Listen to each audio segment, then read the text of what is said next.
Welcome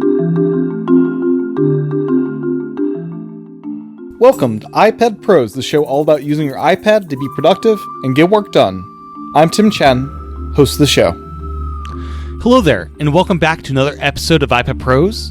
I'm pleased to be joined once again by Riley Hill from SlatePad. This time we're going to dive into his experiences with the Kindle Colorsoft, as well as talk about Final Cut version 2.1, which was just released.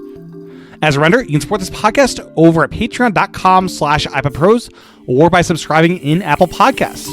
By supporting the show financially, you'll get early access to both iPad Pros and Vision Pros. My great thanks to everyone that supports the show.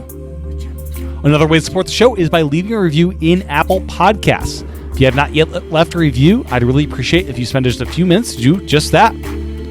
With that, here's my discussion with Riley. Enjoy. Welcome back to the podcast, Riley. Hello, thanks for having me, as always. Absolutely. So, we were not planning on chatting today, but I had to move some scheduling stuff around, and I realized that Amazon Kindle Colorsoft, when we last chatted, you had gotten it, but not opened it up out of the box. Mm-hmm. I understand you've had much more time with it now, and then also chatting about Final Cut 2.1, I think, will be worth discussing, as that was a fairly big update to Final Cut.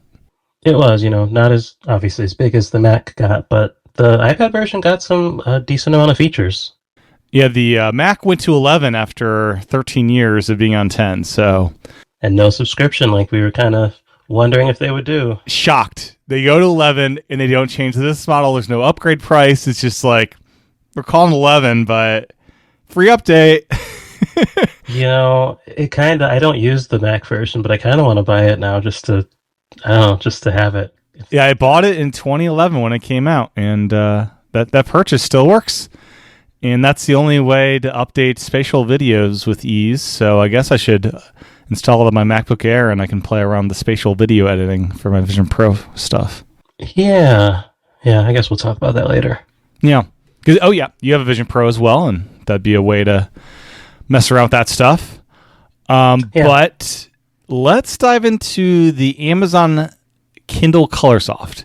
And I love, I'm on Amazon's page now. Mm-hmm. The official product name, Riley, is introducing Amazon Colorsoft Signature Edition, 32 gigabytes. I guess there's a non-signature edition. The color display, auto-adjusting front light, wireless charging, and long battery life, metallic black. But yeah. I love the introducing part. That's just great. Yeah. So it's nice to see Amazon, kind of catching up here, because, obviously some of their competitors have had color e-readers for a minute now. I think Kobo does for sure. So it's nice for those of us in the Amazon ecosystem to finally have a supported option here. For sure. And you've had Kindles in the past, is that right? So you have a little bit of a library. Yeah, I've always kept an e-ink Kindle around. I've had the Paperwhite, a couple versions of that before picking this one up. And I'm also a big comics reader, so I used Comixology before Amazon purchased them. So I have a pretty sizable library there as well, which made this purchase even more useful. Nice. And as far as the display... Mm-hmm. Tell me about this thing. Is it readable? Like outside, imagine it's best, right? Like what's this experience like? So, per kind of the usual for e-ink Kindles, like the glare compared to something like an iPad is essentially non-existent. So, like you're saying, reading outside is much more viable than it might be on the iPad Mini, which I've been kind of directly comparing to the Kindle because of their similar sizes. But the screen itself, for black and white content, your standard just reading a novel or a technical book or something, looks great, as it always does. Significantly easier on your eyes than reading on a backlit display. And then the color, it's my understanding that kind of as a limitation of this technology, the DPI on the display drops essentially in half when you go to color. So it's something in the area of 300 DPI normally, and when you go to color, for color content, it's like 150. That being said, for reading comics, that wasn't really that noticeable to me, um, at the screen size at least. I mean, obviously the colors are way more noticeable in that context. Like it's nice, it's wonderful to have color on an e-ink display, but obviously this is still kind of nascent, and so it's not going to be anywhere near as bright as like my iPad Mini. Right. And color peeks its way through for seeing the book cover art, obviously, and then comics. And comics is a curious one because you really have to nail that user interface nicely. I know iPad, many apps have that thing where it like pans the page around and it's very animated, and e-ink, you probably can't do that kind of motion. What is the actual reading experience like as you're dealing with the color display? So you can do a form of that. Like if you, and I guess I should say up front, I'm never been a huge fan of that that effect, that zooming in on panel to panel. Like I just want to read the whole page. But you can do that if you kind of double tap on individual panels. It seems to bring you into that mode where then you're going between individual panels at a time, essentially. So obviously it's not as smooth. On the iPad you get the nice animations and stuff. There's none of that here.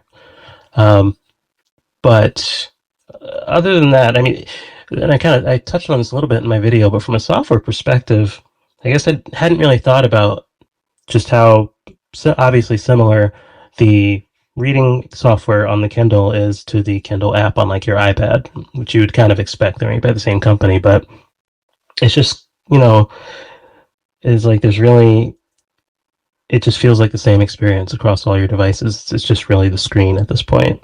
So, but yeah, you can do the kind of zoom in comic effect, but I try not to. Gotcha. And so the navigate a comic book, you're seeing the entire page at once, and then you just tap anywhere on the screen and it'll move to the next page. Yeah, I'm doing just like a regular book, just tapping the side of the screen to go to the next page, and going like that. So I guess the only difference in that reading experience really would be like on the iPad, I can, if a panel or a page is more landscape, I can of course rotate the iPad and get a different view. Whereas on the Kindle, doesn't seem to. The rotating's not really a thing. No rotation. Okay. Yeah, probably not a gyroscope, but I guess I should. I don't know that for sure, but yeah, I wouldn't think it would need one. And the size of the Colorsoft, how compatible is that with comic books? I know a lot of people say the 12.9 inch iPad is really the one you want to be. It is. Yeah. You're right. I mean, the 12.9 inch is going to be closer in size to a normal comic page. I think it's pretty close to a size of a sheet of paper. But I have, because I guess these days I mostly read before bed, be that, a normal book or a comic book. I like my 13-inch iPad, but I don't generally bring it to bed. It's kind of a lot. Yeah, it can hit you in the face and leave a mark if you're falling asleep with it. Even being lighter, with the Pro, it's still just a bit unwieldy for that. So I find that iPad Mini / Kindle Color, any Kindle size, to be preferential in this scenario. Is there any way to load up photos on this thing to use as like the screensaver? So Amazon has that send to Kindle feature where you could at least, that's how you get other other ebooks on your device. If that were possible, I would assume it would be through that. It's never been something I tried, to be honest, because I have the setting on where it just shows the book you're reading as the lock screen / screensaver. So that's what I've always done. Gotcha. But that would be actually pretty cool if you could. I'm looking through the formats supported on the tech specs.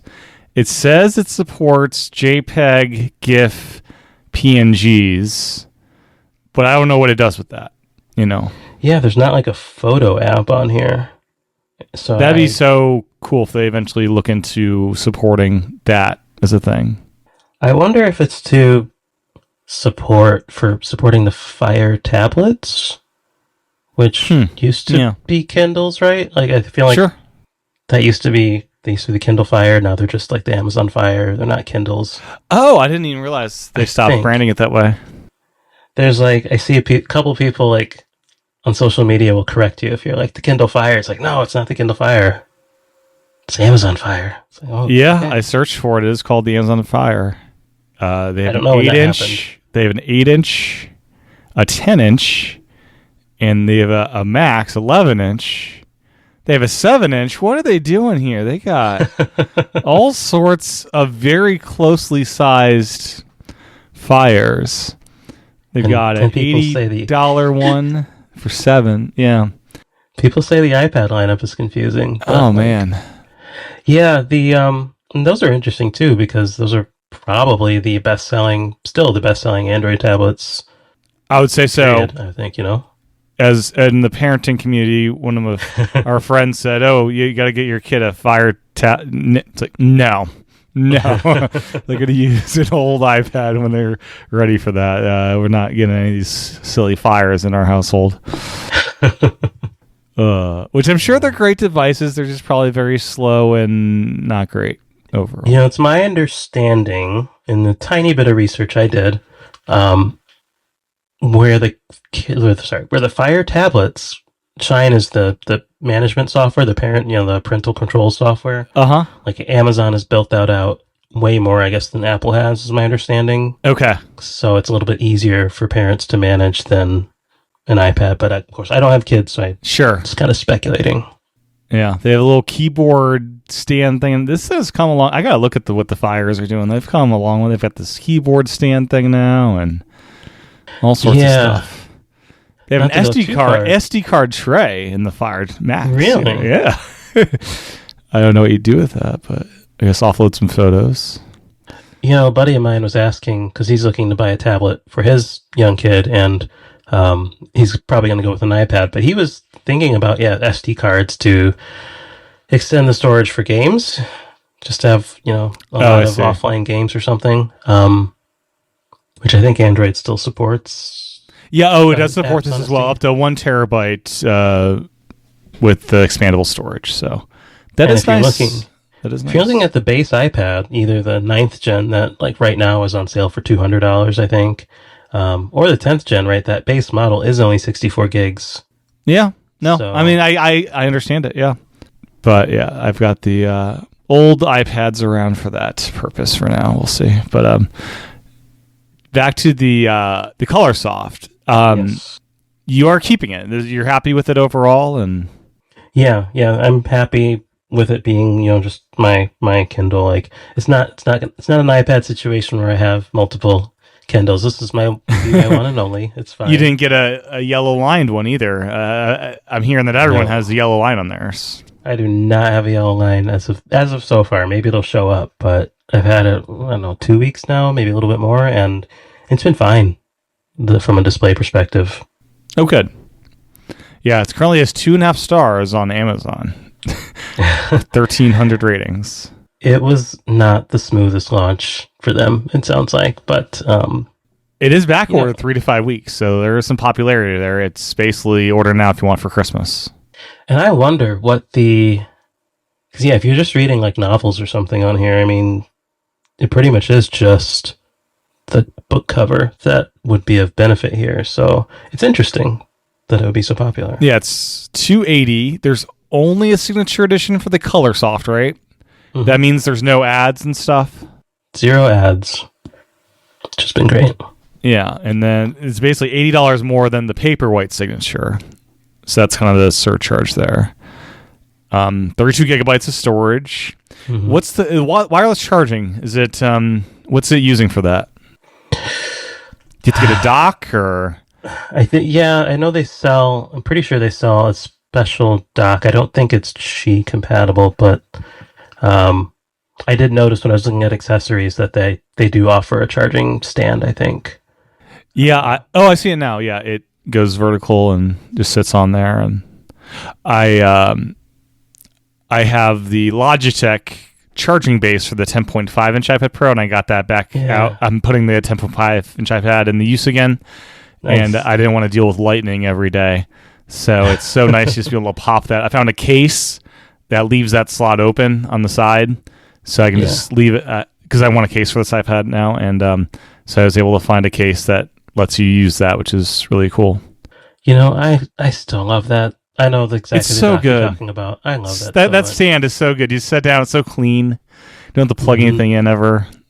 I think people claimed at the time it charged slower. And it does. But it was just like, well, I want to charge overnight. Yeah, it's ambiently charging, or as you're working, it's charging as you're slowly working, so you don't have a dead battery at the end of the day. Like, it's not for fast charging. Yeah. Yeah, no, I love that thing. I wish, obviously, with the smart connector being where it is, it's harder to do that now, if not impossible, but yeah, I'd love a modern version of that. Totally. Yeah, I know there are some companies that have some magnetic stands that'll charge now, which is a similar concept, but it's so nice having one model that either iPad can just, fit in there versus the magnetic ones. Have you bought one of those magnetic charging cases at all, or stands? No. Because I've got the 12 South Hoverbar Duo thing. That's the stand I use. And honestly, I'm plugging into my Thunderbolt dock anyways. Like, this is a time of place thing. Like, back then I would use two of those stands next to each other with two iPads, and I'm not using any docks or anything. But now it's a different time where you're using external monitors and stuff. And but it's so nice for, like, if you have a setup in the kitchen table or something like that. That's like not a desk type thing. I ask just because, I think people buy them and I think they're fine. But last I knew, like, the smart connector, like, Logitech is like an approved user of the smart connector. Yes. But I didn't know that they opened it up to everyone. I don't think they did. I think they're using some trick and claiming they're doing something else to get power in. I forget what the trick is. Yeah, I forget what the trick is, but there is a trick. Yeah. So I don't want to spend, $130 or whatever on something that could be bricked in an update, like we used to have with the lightning cables back in the day of like, oh, this accessory isn't compatible. Yeah. Yeah. Yeah. So, yeah. And then what else? Highlight. So you can do highlighting in different colors. Is that right? Is that a thing you? It's not something I do much in comics, but it is supported. There's no highlighting, in a comic, and that makes sense because you can't circle in a comic book or something like that. Yeah. Right. Although if they want to add that, that'd be kind of cool. That'd be cool. The next one will be the Scribe Colorsoft, right, where they add the stylus input on that thing. Yeah. But you were not tempted by the Scribe at all? No. Okay. That's too big, right? It's a much bigger device. Yeah, it's too big, and I don't really... I just, I love thin and light devices, and I think that's not too much heavier than this one, but, I like this kind of size of a paperback book. I've always loved this form factor for the Kindle. It's just small. It fits pretty much anywhere. It could kind of fit in your pocket, sort of, if you really try. And so it's just not appealing to me, and I'm not, looking to use the pen for anything. My iPad handles all the stylus stuff, so makes sense. Didn't make sense for me. And then USB-C to charge this sucker. Did you get one of the cases that goes along with it? Not yet. I'm considering it. I haven't taken it out of the house yet. I haven't gone on like a trip or anything. Okay, but I imagine the screen would be very scratchable, or how? What's your feeling there?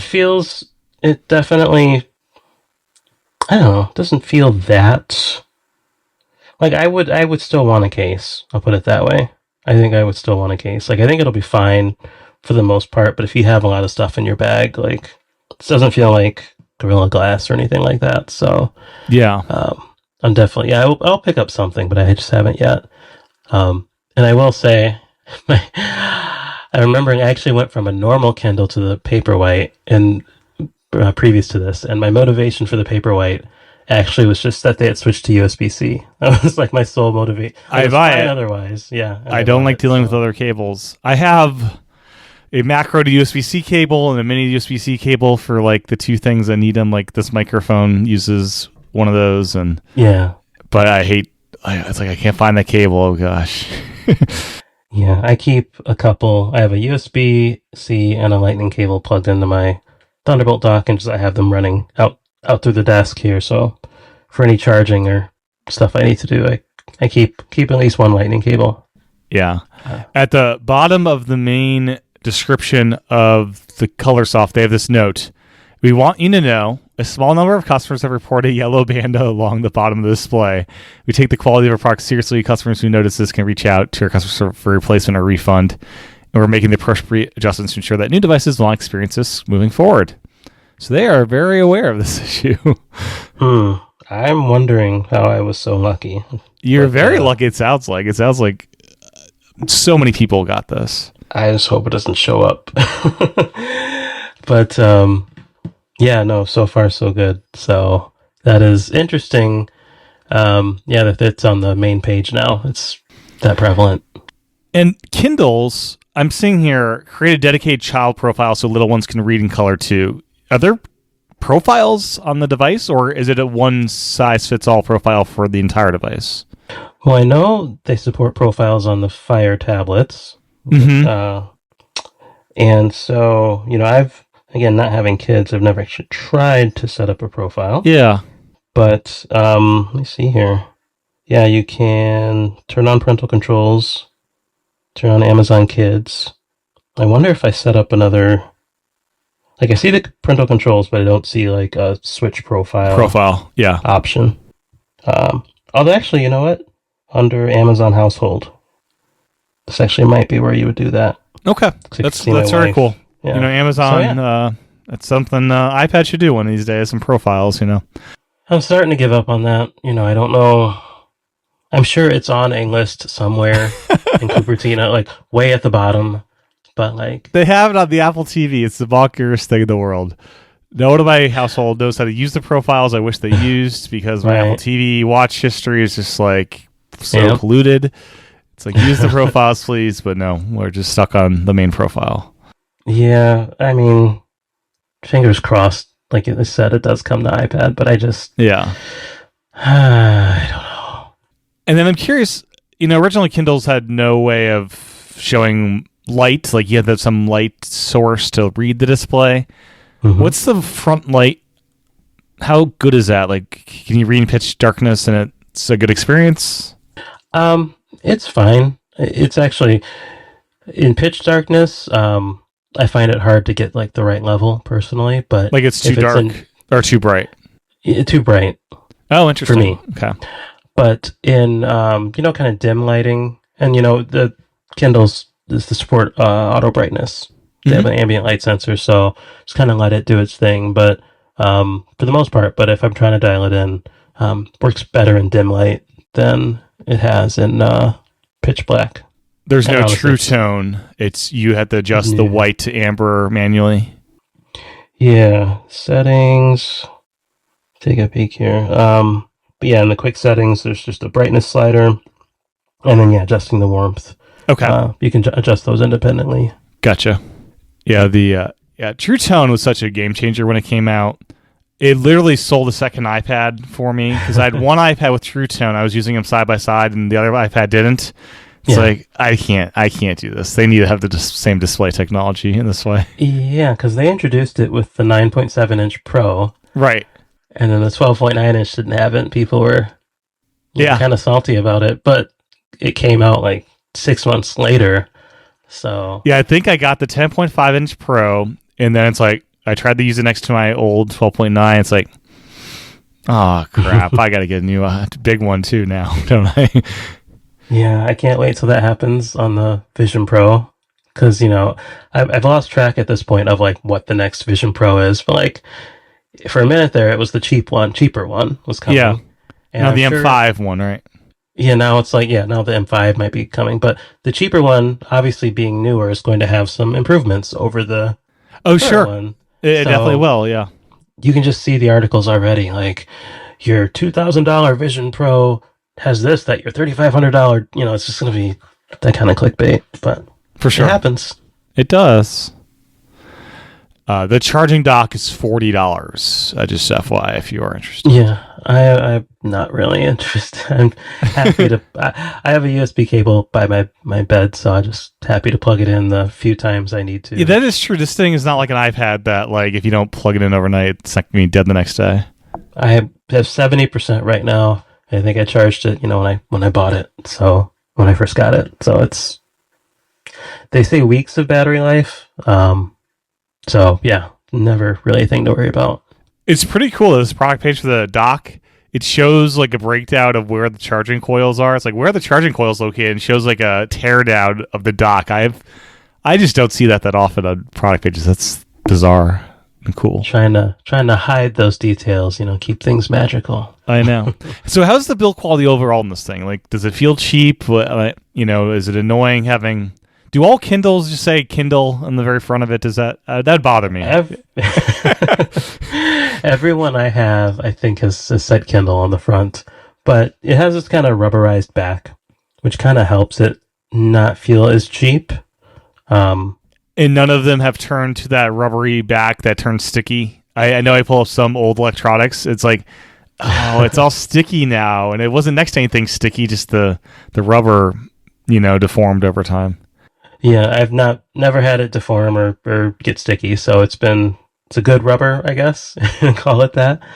But yeah, that helps a lot. Other than that, I know people complain, or I've seen a fair amount of complaints about page turn buttons, because Kindles used to have those, and it seems like a nice thing. Accidental input would be a concern, right? A little bit. I mean, it's really never like I think my first Kindle had page turn buttons. But I don't know. For me, accidental input's not really a problem. The bezels are sizable enough that it's just it's very natural to rest your thumbs there, and it's just not a problem for me. Okay. So you just rest your thumbs on the bezel, which is big enough, and then you just tap the display when you want to change pages. Yeah. And you need a tap, just like if your thumb moves over to the display, it won't just recognize that to turn a page, right? It hasn't so far. I feel like I would have noticed it if it did, but I guess I'm just pretty good about staying on the bezels, to be honest. Yeah, and it's got a nice big chin.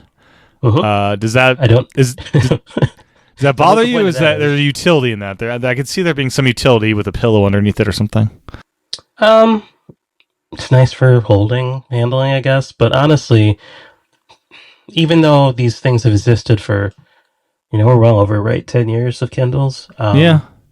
There's still, for me, because I guess I'm on iPad and other devices so much, there's still a novelty in the e-ink display itself. Like, it's still really nice to pick up and look at. And so, I just don't think of, the chin is huge, but, I'm still just kind of like, oh, the e-ink display is so nice. Like, it's so nice to read on. So a lot of these things just kind of fall away when you're still kind of in that phase. For sure. Yeah.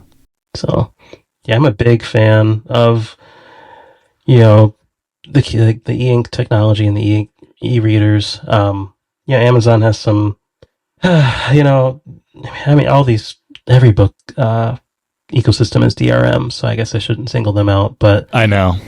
It's disappointing, but from that perspective. But I wonder. People used to say that they want Apple to make one of these. I don't know if you've ever seen. I would love an Apple Books device because that's If I'm going to read, I read an Apple Books. I'd love this. Yeah.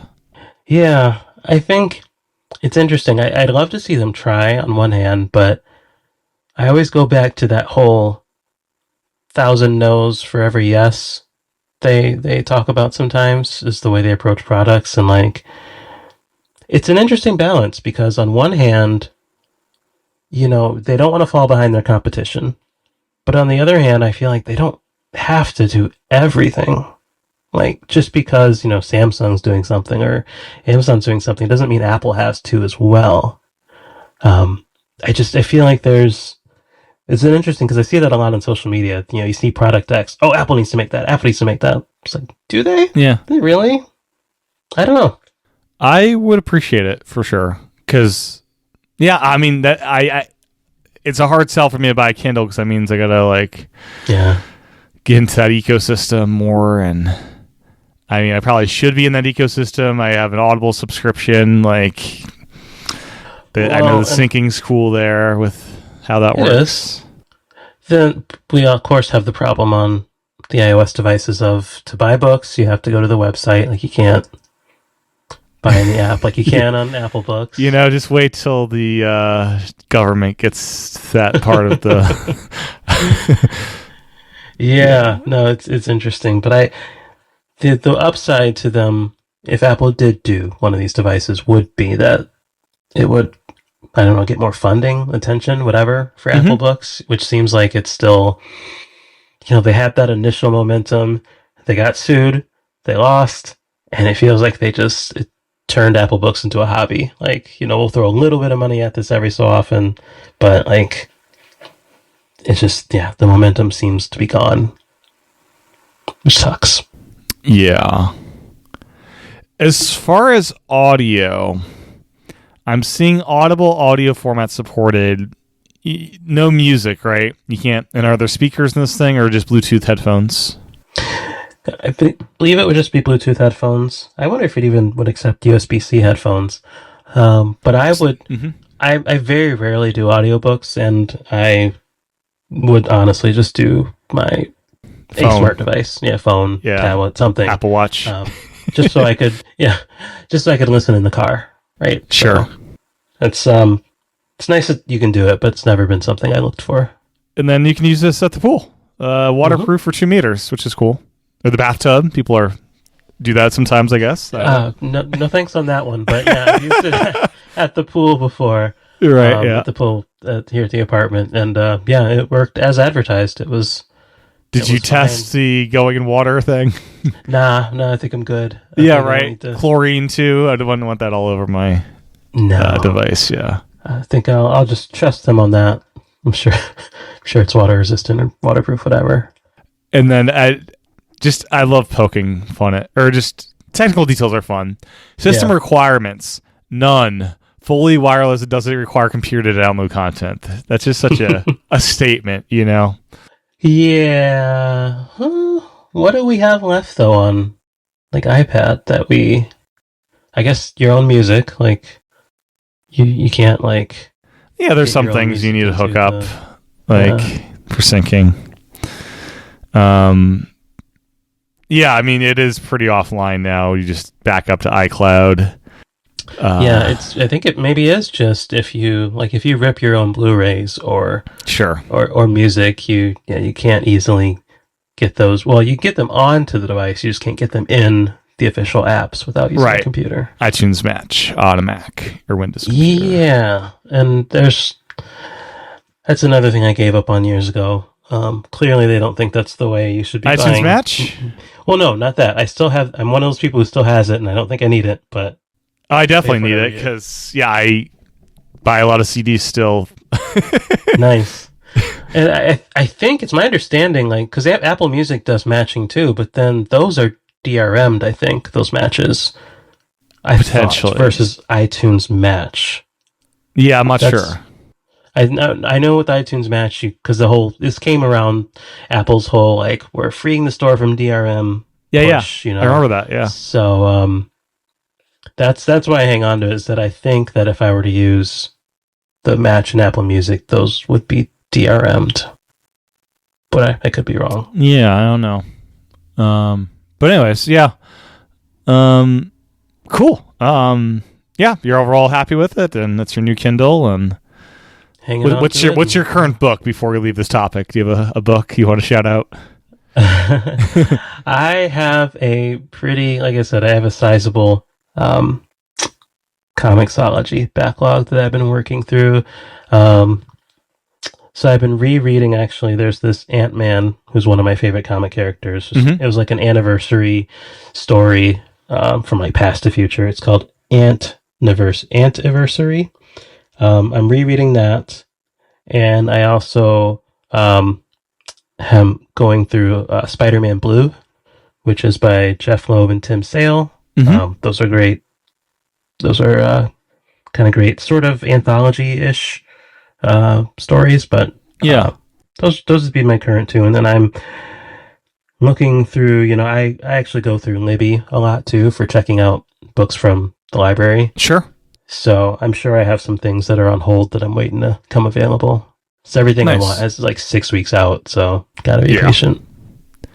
And I guess final question, weight-wise, how's it compared to the iPad mini? Is it drastically different? It is noticeably different. I think what I feel more is the shape. So the Kindle, the back cover is a little more rounded, I feel like, versus the more straight edge of the like iPad. the old iPad Pros used to have a rounded back. Yeah. Yeah. So and the rubberized has got to be a different feeling too. So it makes it a little more comfortable, but I'm not going to pretend that I don't think the iPad mini's heavy or uncomfortable, but the Kindle is just like air. Better in those aspects. Yeah. You don't think about it as much, and you can just read longer on it, I feel like, without thinking about those things. Yeah. So, anything else about the Kindle before we move on to Final Cut? Not really. Just, I like the device a lot. And assuming they are past this yellow display issue, and it's probably is a little expensive. I'd like to see the price come down a bit, but I think it's a good device. And I'm glad Amazon continues to invest in the e-ink stuff because, it was hot, when around the time the iPad came out, everyone was like into this. And they have Panos Panay now leading the front on that. Yeah. I'm anxious to see what he's going to do there. Presumably these devices were into production or development when he got there, so I'd love to see what his impact is going to look like. But they never update every Kindle all in one day, so that was definitely a Panos move. Yeah. And it's been a while. These aren't on a regular update cycle, right? It could be 3 or 4 years before they get another one out the door. Yeah, they just kind of happen whenever. And I think that's fine. Like it is, yeah. Because they're so good as readers. Like I don't, I'm not deep into like reading circles or book talk or anything like that. But like I just can't imagine there's like as consistent a demand for an update like there is for an iPad. Like when's this next? Yeah, I think so few people update their device. Like I think a lot of them will are first time buyers, or the color thing may get them in the door to update. But yeah, what's the one thing you would change with the version 2? Just improving the display technology even more, probably. Yeah, I mean, as a comic reader, I'd love it if they could get brighter, or the colors could get brighter, more saturated, just better, closer to what the iPad can do. But kind of like I mentioned in the video I just did about these two, like if it never happens, like reading comics on here is fine. Mm-hmm. If reading comics on the iPad is good or great, it's fine on the Kindle. Like it's sure. I didn't feel, I don't feel like I was put out. I didn't feel like it was some horrible experience. I mean, it's fine. Like if I'm reading the Kindle and I want to switch to a comic while I'm reading, like I can do that and it's fine. I don't have to go find my iPad. Yeah. Very cool. So Final Cut Pro is updated to 11 for the Mac, but on the iPad it's at 2.1. Mm-hmm. And it adds support for enhanced light and color, which I've heard on the Mac is a brilliant thing, which in most cases can get pretty close to how you want your video to be looking for color grading in a really simplistic, quick way. Yes. I'm actually, I'm working on a video now.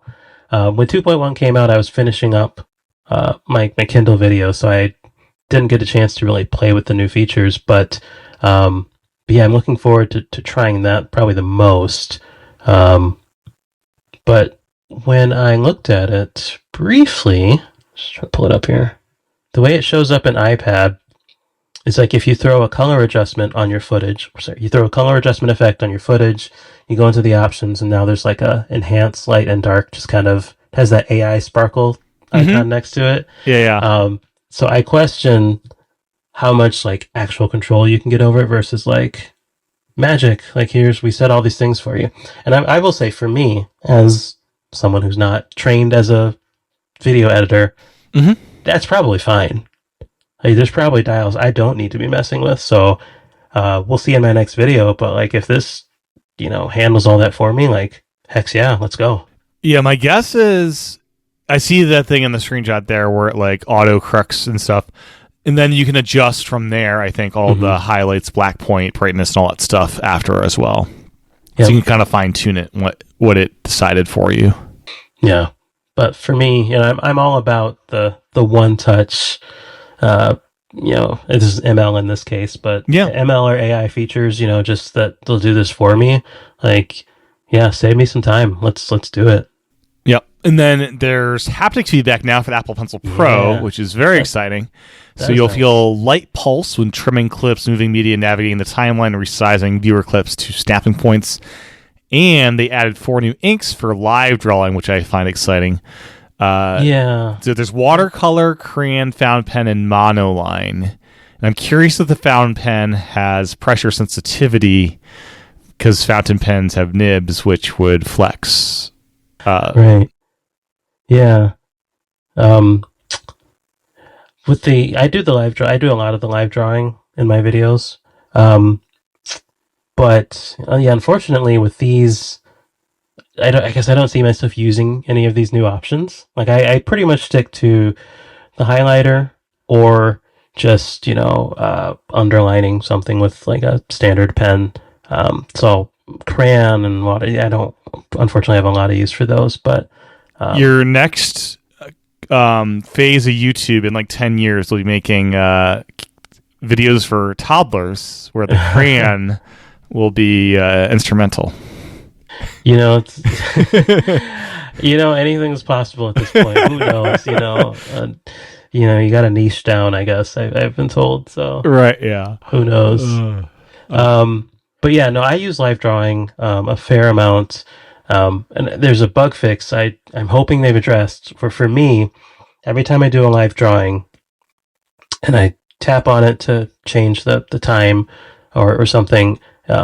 Or even just scrub over it, the app will crash like 75% of the time, which is fine because I've never lost any data or edits, but I'm hoping they have addressed that in this. They don't call it out, but they often don't call out bug fixes, so yeah, we shall see. And then I'm very excited about this change, a vertical pinch gesture for expanding or minimizing clip height in the timeline, which I was very frustrated. I was just kind of stuck there. It's very nice to be able to pinch up and make it bigger and work with that stuff. Yeah, I don't like saying, I really hate the idea that saying of like, oh, should have always been this way. Because it's like, the way you develop a product is you have to ship. Like you have to ship at some point. So like you can't get everything in, a particular version. But this does feel like one of those things that probably should have been in an earlier version. Like it's a natural interaction for sure there. And then it's got support now for 90 to 120 frames per second video from the 16 Pro phones and presumably other devices that shoot that. Yeah, presumably I would assume so as well. But that is nice. That's a little surprised that wasn't there as well, but it's a really nice option to have on the iPad side. Now, one of the coolest things I heard about that I really want to just experiment with and reactivate my subscription to play with is dynamic soundtracks. Basically, I've heard is you can put in music tracks and change the length, either longer or shorter, and you don't need to fade out or any of that stuff. It'll just understand what's going on and make it sound good at any length. And And is this any music track, do we know, or just stuff included in Final Cut? I believe it's only the bundled soundtracks they include. Okay.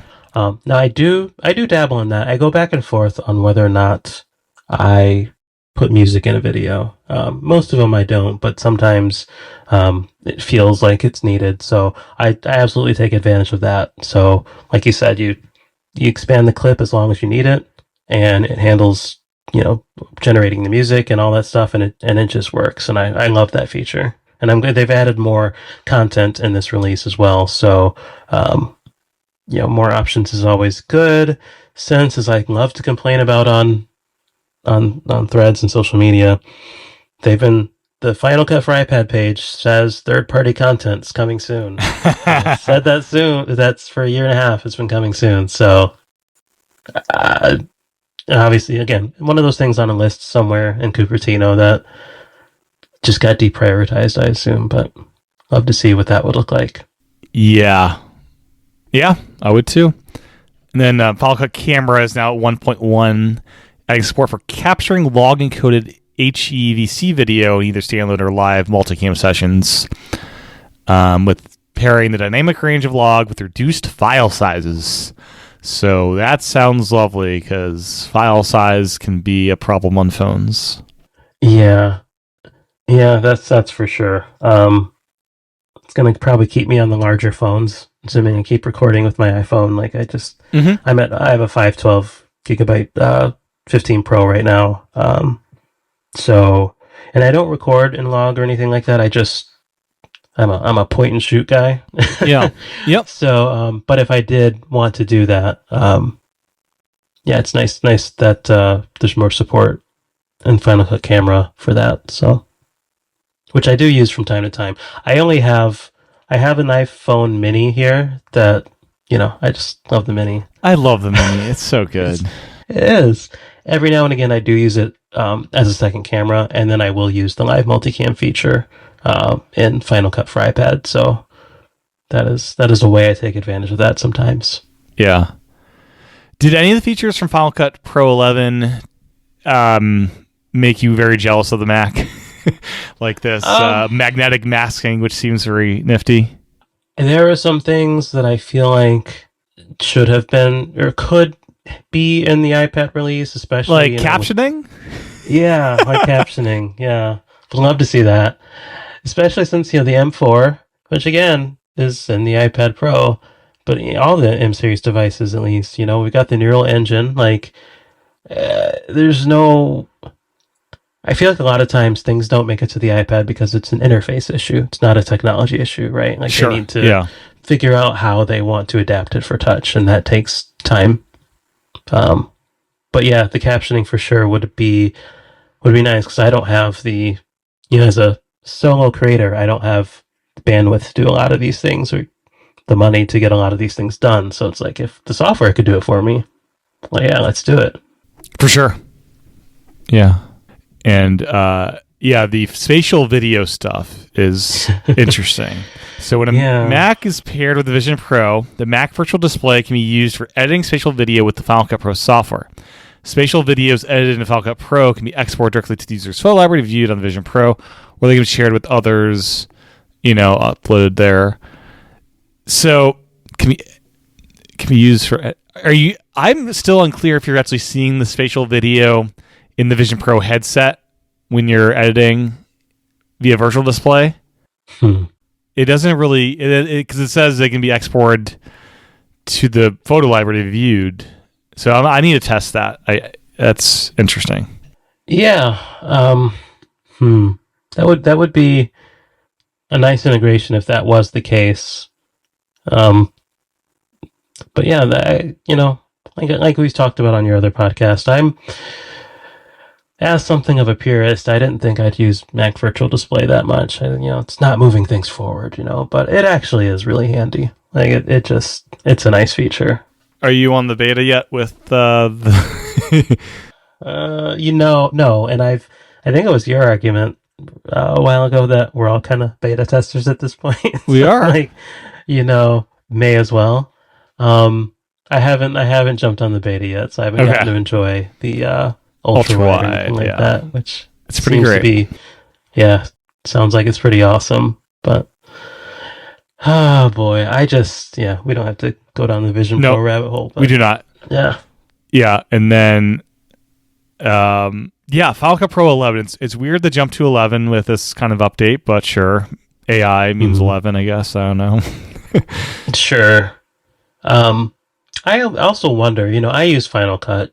On iPad, obviously, but, I remember when it was announced, when Final Cut was announced, after years of people saying, for the iPad Pro to be Pro, it needs Final Cut. and then they announce Final Cut, and then it's like the goalpost moves, of course. But I remember people saying, well, Final Cut's not even really a pro app anymore. No one's even using it professionally. Like, everyone's moved on to Premiere or whatever, or DaVinci.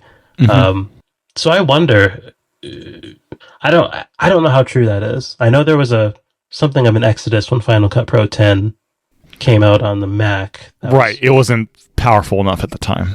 Right. But I'd love to see, I don't know how we'd get metrics on who's actually using this or how people are using Final Cut, but I'd be curious, what even on the Mac, what its uptake is these days. Is it just YouTubers?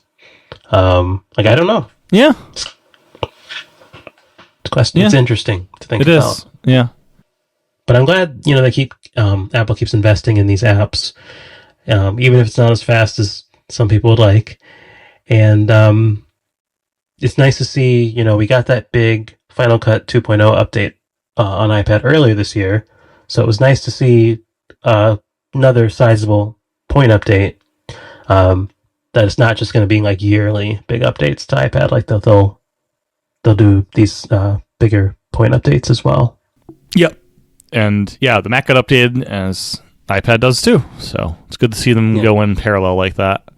And I hope we see more of that, just across the board. The whole whatever's going to happen to Pixelmator and Photomator, if they get turned into the next Pro app, I hope Apple's in a position where the Mac and iPad versions can grow together.